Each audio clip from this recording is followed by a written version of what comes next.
हाँ जी, नमस्कार। स्कूल व्याख्याता का एग्जाम हो चुका है हिंदी वालों का।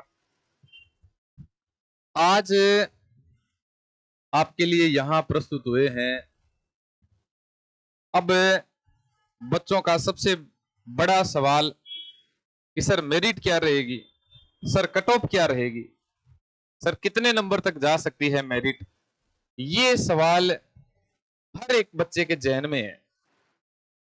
पहले तो बात बताएं कि जो स्कूल व्याख्याता प्रथम प्रश्न पत्र में 40% नंबर नहीं लेके आ रहे हैं या फिर 35-35% नंबर नहीं लेके आ रहे हैं, वो सभी के सभी साथी बिना कोई देर किए सेकंड ग्रेड की, थर्ड ग्रेड की, असिस्टेंट प्रोफेसर की 3 भर्तियां आपके सामने हैं। उसकी तैयारी में दोबारा जुट जाओ जैसे आप स्कूल व्याख्याता की तैयारी करते थे। स्कूल व्याख्याता में क्या है कि सारे सब्जेक्ट आ रहे थे। मैथ आ रही थी, साइंस आ रही थी, इंग्लिश आ रही थी, हिस्ट्री आ रही थी, ज्योग्राफी आ रही थी, पॉलिटिकल आ रही थी, इकोनॉमिक्स आ रही थी, करंट जीके आ रहा था, मैनेजमेंट आ रहा था, साइकोलॉजी आ रही थी, हिंदी आ रही थी। तो सारे सब्जेक्ट जब आते हैं ना, तो कई बार क्या होते हैं कि हम सारे सब्जेक्ट में पारंगत नहीं हो पाते और क्या है कि हमारा पेपर खराब हो जाता है। लेकिन लेकिन लेकिन याद कर लेना, आपके लिए सेकंड ग्रेड है, आपके लिए थर्ड ग्रेड है, आपके लिए असिस्टेंट प्रोफेसर की भर्ती सामने ही खड़ी है, आपका इंतजार कर रही है। आप तैयारी में दोबारा जुट जाओ। अब सबसे बड़ी बात है कि स्कूल व्याख्याता की मेरिट क्या रहेगी। पहले तो ये बता देवें कि स्कूल व्याख्याता की जो लगभग विषय का जो पेपर था, जो हिंदी विषय की बात कर रहे हैं, उस हिंदी विषय में लगभग जिनके 110 प्रश्न बच रहे ना,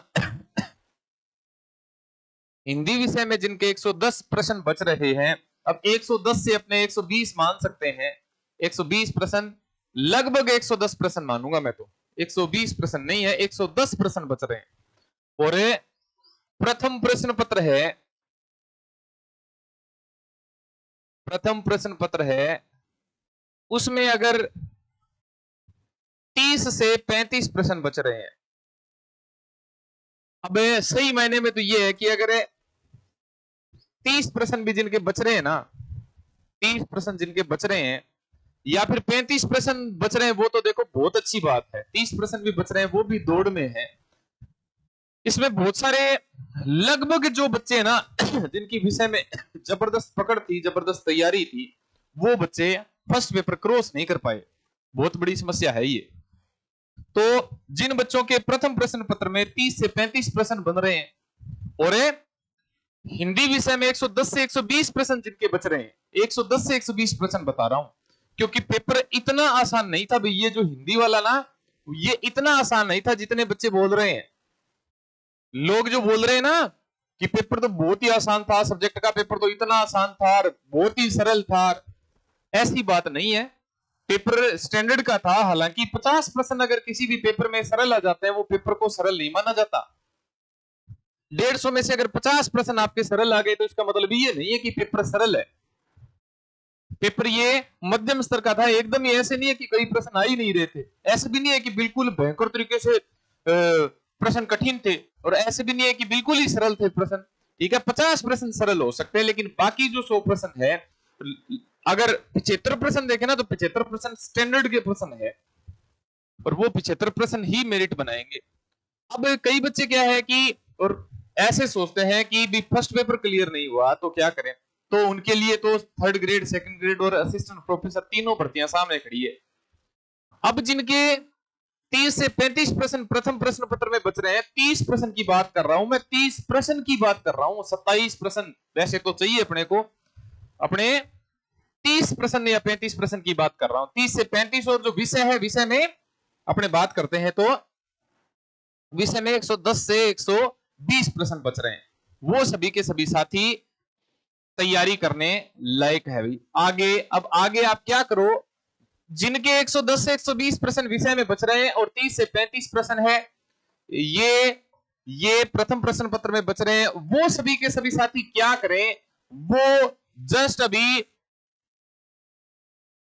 दिसंबर में असिस्टेंट प्रोफेसर का एग्जाम है भाई, उस एग्जाम की बढ़िया तरीके से तैयारी में जुट जाओ।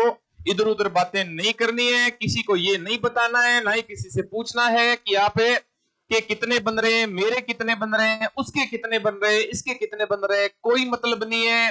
ठीक है, आपने जो काम करना था वो कर दिया, अब आगे का काम है वो आरपीएससी का है। आरपीएससी कैसे मेरिट बनती है, मेरिट कैसे रहती है, वो आगे का काम है। आपका आगे का काम है, वो आपका आगे का काम है तैयारी करना।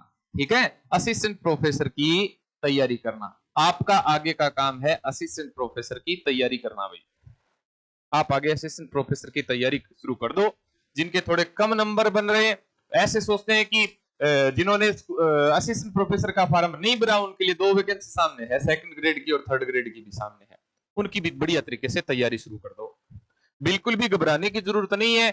जब आपने 4 साल दे दिए, 3 साल दे दिए, 2 साल दे दिए, 1 साल दे दिया, तो और 6 महीने देने में क्या बड़ी बात है, क्या समस्या है? आपको 6 महीने और अगर दे दोगे तो जनवरी में तो सारे लगभग सेकंड ग्रेड, थर्ड ग्रेड और असिस्टेंट प्रोफेसर तीनों एग्जाम कंप्लीट हो जाएंगे।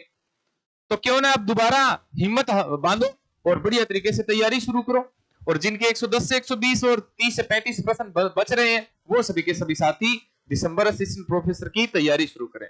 अब कई बच्चे ऐसे सोच रहे हैं कि सर हमने तो फॉर्म नहीं भरा, हमने तो असिस्टेंट प्रोफेसर का फॉर्म ही नहीं भरा, वो क्या करें? तो वो सभी के सभी साथी नेट की तैयारी शुरू कर दे भाई। अभी नेट की तैयारी शुरू कर दोगे, आगे वैकेंसी और आने वाली है भाई। और अभी सेकंड ग्रेड की तैयारी, अब आपके बढ़िया नंबर बन रहे हैं, इसका मतलब ये नहीं है कि अभी आप लग गए। इतनी मेरिट बन रही है, इसका मतलब ये नहीं है कि अभी आप लग गए। अभी आप वही फ्लो तैयार रखो। जिस दिन आपके पीडीएफ में रोल नंबर नहीं आ जाए, जिस दिन आप साइन नहीं कर दो, वहां गवर्नमेंट जॉब के साइन नहीं कर दो वहां जाके उस पोस्ट पे, तब तक आपको रुकना नहीं है, तब तक आपको तैयारी करते रहना, तैयारी करते रहना है भाई। ऐसा नहीं है कि अभी आपके बढ़िया नंबर बन रहे हैं, कईयों के 125 130 भी तो बन रहे होंगे, तो 130 बन रहे हैं, यहां जिनके 40 बन रहे वो तो ऐसे सोच रहा है मैं लग गया। नहीं नहीं, ऐसे नहीं है। आगे तैयारी शुरू कर दो असिस्टेंट प्रोफेसर की, आगे जो तैयारी है वो तैयारी जारी रखो आप भाई। ठीक है ना? कोई भी प्रकार की निराशा, कोई भी प्रकार का हताशा, कोई प्रकार इधर उधर से ज्यादा बातें नहीं करनी है भाई। इधर उधर से पूछना, कोई ज्यादा बातें नहीं करनी है, क्योंकि लोग ज्यादा है क्या, मोटिवेट कम करते हैं, डिमोरलाइज ज्यादा करते हैं भाई, डिमोटिवेट ज्यादा करते हैं, रिवर्ट ज्यादा करते हैं लोग। समझ रहे हैं ना आप? समझ रहे हो मेरी बात को? वो आपसे बातें लेंगे, फिर लास्ट में कोई 2-4 बात ऐसी कह देंगे कि आपके तो टेंशन हो जाएगी भी, भले ही आपका नंबर बढ़िया बन रहे हैं। ठीक है, बस अब शांत हो जाओ, बढ़िया तरीके से दोबारा तैयारी में जुट जाओ। कोई प्रकार की समस्या हो आप कमेंट बॉक्स में हमें लिख सकते हैं। ठीक है, धन्यवाद।